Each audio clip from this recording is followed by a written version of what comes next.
કેમ છો મારા મિત્રો? સમાચાર સવારમાં આપનું સ્વાગત છે। વિડીયોમાં જોડાયેલા નવા દર્શકો ચેનલને સબસ્ક્રાઇબ કરી લો અને જૂના દર્શકો વિડીયોને લાઇક કરી દો। તો ચાલો જોઈએ આજના તાજા અને સૌથી મોટા સમાચાર। અંબાલાલ પટેલની વરસાદને લઈ મોટી આગાહી। આગાહીકાર અંબાલાલ પટેલના જણાવ્યા મુજબ રથયાત્રાના દિવસે અમદાવાદ અને મધ્ય ગુજરાતમાં વરસાદ પડ્યો હતો। આ સિવાય તેમણે આગાહી કરી છે કે 26 થી 30 જુલાઈ દરમિયાન રાજ્યમાં વરસાદનું જોર વધશે। ઉત્તર ગુજરાત, મધ્ય ગુજરાત, પૂર્વ ગુજરાત, સૌરાષ્ટ્ર અને કચ્છના અનેક વિસ્તારોમાં સારો વરસાદ પડી શકે છે। આગાહીને પગલે ખેડૂતો સહિત સામાન્ય લોકોમાં રાહતની આશા જાગી છે। મોરબી જિલ્લામાં વાતાવરણમાં પલટો। મોરબીમાં સવારથી જ વાતાવરણમાં અચાનક પલટો જોવા મળ્યો હતો। વાદળછાયા વાતાવરણ વચ્ચે શહેર તેમજ ગ્રામ્ય વિસ્તારોમાં વરસાદી ઝાપટા વરસ્યા હતા। ટંકારા પંથક સહિત મહેન્દ્રગઢ, વાવડી, રવાપર, લીલાપર, રાજપર અને આસપાસના ગામોમાં પણ સારો વરસાદ નોંધાયો હતો। વરસાદથી લાંબા સમયથી અનુભવાતી ગરમીમાંથી લોકોને રાહત મળી હતી। ચોમાસાના વરસાદથી ખેડૂતોમાં ખુશીનો માહોલ છવાયો હતો।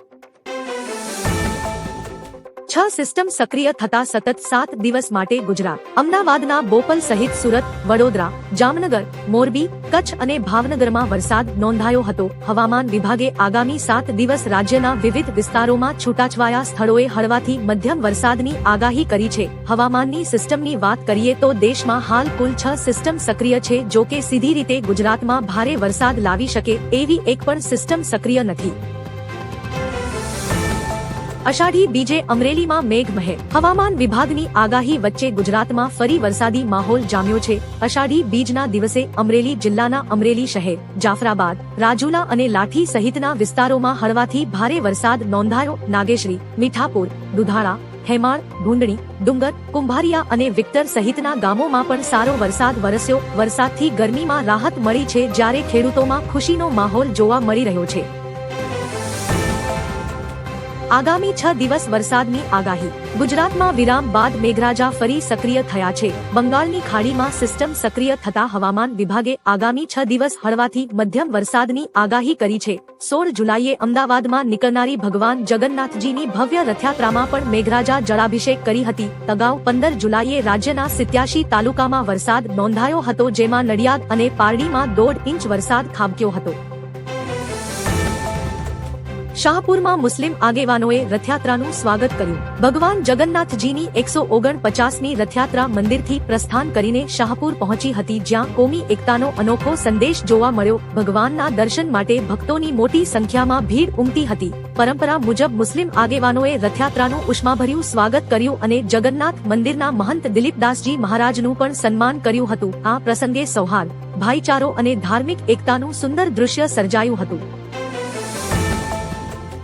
હિન્દુ ધર્મમાં જગન્નાથ યાત્રાનું વિશેષ મહત્વ। દર વર્ષે હજારો લાખો ભક્તો રથયાત્રામાં જોડાય છે, તેના દર્શન કરે છે, કારણ કે હિન્દુ ધર્મમાં જગન્નાથ યાત્રાનું વિશેષ મહત્વ છે।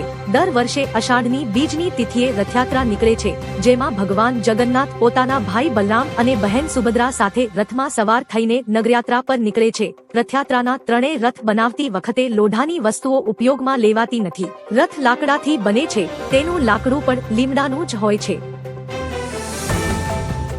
લાંબા વિરામ બાદ રાજ્યના 31 તાલુકામાં વરસાદ। રાજ્યમાં 4 વેધર સિસ્ટમ સક્રિય થતા અષાઢી બીજના પાવન અવસરે વરસાદનો બીજો રાઉન્ડ શરૂ થયો છે। વહેલી સવારથી 31 તાલુકાઓમાં મેઘમહેર થઈ છે, જેમાં સુરતના કામરેજમાં સૌથી વધુ 2 ઇંચ વરસાદ નોંધાયો છે।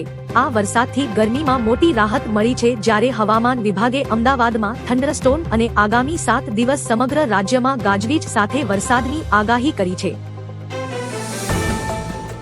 પીએમ મોદીએ પાઠવી જગન્નાથ રથયાત્રાની શુભકામનાઓ। પીએમ મોદીએ દેશવાસીઓને ભગવાન જગન્નાથ રથયાત્રાની શુભકામનાઓ આપી છે। પ્રધાનમંત્રીએ એક્સ પર લખ્યું, જગન્નાથની રથયાત્રાના પાવન પર્વ પર મારી કામના છે કે તેમના આશીર્વાદ સદા બન્યા રહે। તેમની દિવ્ય કૃપાથી તમામ દેશવાસીઓના જીવનમાં નવી ઉર્જાનો વાસ થાય।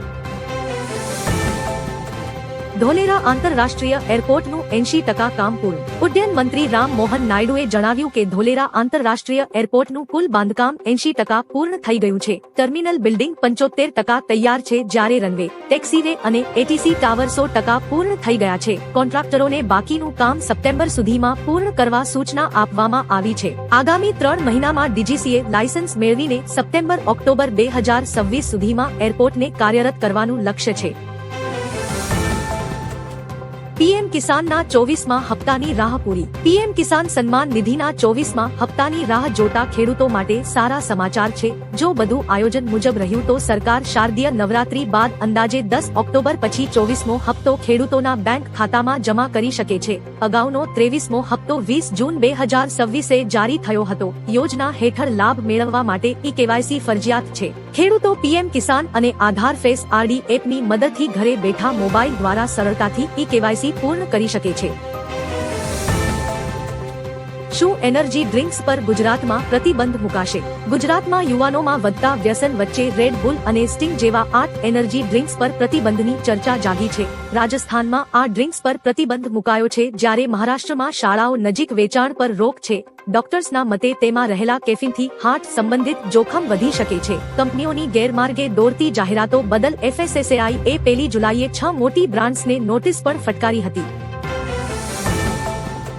ગુજરાતમાં શરૂ થશે drone laboratory network. Gujarat hi tech technology ક્ષેત્રે ઝડપથી વૈશ્વિક હબ તરીકે ઉભરી રહ્યું છે. સેમિકન્ડક્ટર, રોબોટિક્સ, આર્ટિફિશિયલ ઇન્ટેલિજન્સ અને ડેટા સેન્ટર્સ જેવા સનરાઇઝ સેક્ટર્સમાં રાજ્ય આગળ વધી રહ્યું છે. આ વચ્ચે વિજ્ઞાન અને ટેકનોલોજી મંત્રી અર્જુન મોઢવાડિયાએ ગુજકોસ્ટ દ્વારા આયોજિત દેશની પ્રતિષ્ઠિત રોબોટિક્સ સ્પર્ધા રોબોફેસ્ટ ગુજરાત 6નું લોન્ચિંગ કર્યું હતું.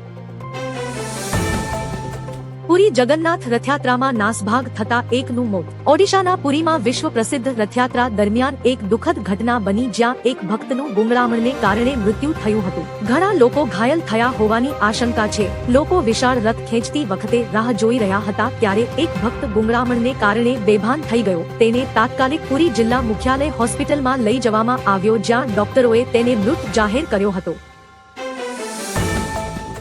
દેશના 14 રાજ્યોમાં ભારે વરસાદનું એલર્ટ. ચોમાસાની ગતિ ધીમી પડતા ઉત્તર ભારતમાં ગરમી અને બફારામાં વધારો થયો છે, જ્યારે પૂર્વ અને પૂર્વોત્તર રાજ્યોમાં ભારે વરસાદ ચાલુ છે. હવામાન વિભાગે 14 રાજ્યો અને કેન્દ્રશાસિત પ્રદેશોમાં ભારે વરસાદનું એલર્ટ જાહેર કર્યું છે. દિલ્હી એનસીઆરમાં હાલ ભારે વરસાદની શક્યતા નથી, પરંતુ પંજાબ, હરિયાણા, ઉત્તર પ્રદેશ, બિહાર, પશ્ચિમ બંગાળ અને પૂર્વોત્તર રાજ્યોમાં આગામી દિવસોમાં વરસાદ રહેશે. બોટાદમાં વરસાદી માહોલ. લાંબા વિરામ બાદ બોટાદમાં વરસાદી માહોલ જામ્યો હતો. શહેરના ભાવનગર રોડ, પાળિયાદ રોડ, હવેલી ચોક સહિત વિવિધ વિસ્તારોમાં વરસાદ વરસતા વાતાવરણમાં ઠંડક પ્રસરી છે. વરસાદથી લોકોને ગરમી અને બફારાથી રાહત મળી હતી, જ્યારે ખેડૂતોમાં પણ ખુશીનો માહોલ જોવા મળી રહ્યો છે. બોટાદ સિટી સિવાય બોટાદના ગામડાઓમાં પણ વરસાદી માહોલ જામ્યો હતો. ઈ-20 પેટ્રોલ વિવાદમાં ઐતિહાસિક ચુકાદો. રાયપુર ગ્રાહક અદાલતે ઈ-20 પેટ્રોલ અને એન્જિન ખામીના વિવાદમાં એક મોટો અને ઐતિહાસિક નિર્ણય સંભળાવ્યો છે. કોર્ટે જાણીતી કાર કંપની અને સ્થાનિક ડીલરને દોષિત ઠેરવી પીડિત ગ્રાહકને નવી કાર આપવાનો આદેશ કર્યો છે. જો 45 દિવસમાં નવી ગાડી નહીં અપાય તો 20 લાખની રકમ પર 7% વ્યાજ, માનસિક હેરાનગતિના 1 લાખ અને કોર્ટ ખર્ચના 10,000 ચૂકવવા પડશે. રથયાત્રામાં દેખાયું હોર્મુઝનું પોસ્ટર. અમદાવાદની રથયાત્રામાં ભક્તો અનોખા પોસ્ટરો સાથે જોડાયા છે. ઈરાન અને અમેરિકા વચ્ચે ચાલી રહેલા યુદ્ધના તણાવની અસરો વચ્ચે શ્રદ્ધાળુઓ પ્રભુ અમે કરીએ રથ તૈયાર, પેટ્રોલ, ડીઝલ અને ગેસના જહાજો લાવો હોર્મુઝ પાર લખેલા બેનરો સાથે જોવા મળ્યા હતા. આ આંતરરાષ્ટ્રીય કટોકટીમાં દેશની આર્થિક સુરક્ષા અને મોંઘવારીમાંથી મુક્તિ અપાવવા માટે ભક્તોએ ભગવાન જગન્નાથને ખાસ પ્રાર્થના કરી હતી.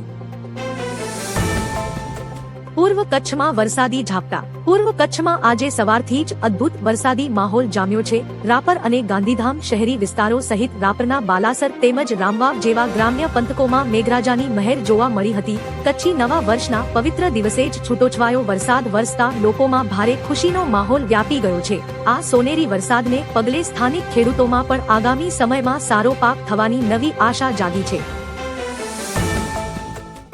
ભારતીય મુસાફરો માટે સારા સમાચાર. એમિરેટ્સ એરલાઇને ભારતીય મુસાફરો માટે ટિકિટ પેમેન્ટનો નવો વિકલ્પ શરૂ કર્યો છે. હવે મુસાફરોને ફ્લાઇટ ટિકિટના પૂરા પૈસા એકસાથે આપવા પડશે નહીં. તેઓ ટિકિટની રકમ સરળ માસિક હપ્તા એટલે EMI માં ચૂકવી શકશે. એમિરેટ્સથી ટિકિટ બુક કરનાર મુસાફરો 3 થી 36 મહિના સુધીની EMI કરી શકે છે. મુસાફરો તેમની સગવડતા હિસાબથી નક્કી કરી શકશે કે ટિકિટના પૈસા કેટલા મહિનામાં ચૂકવવા.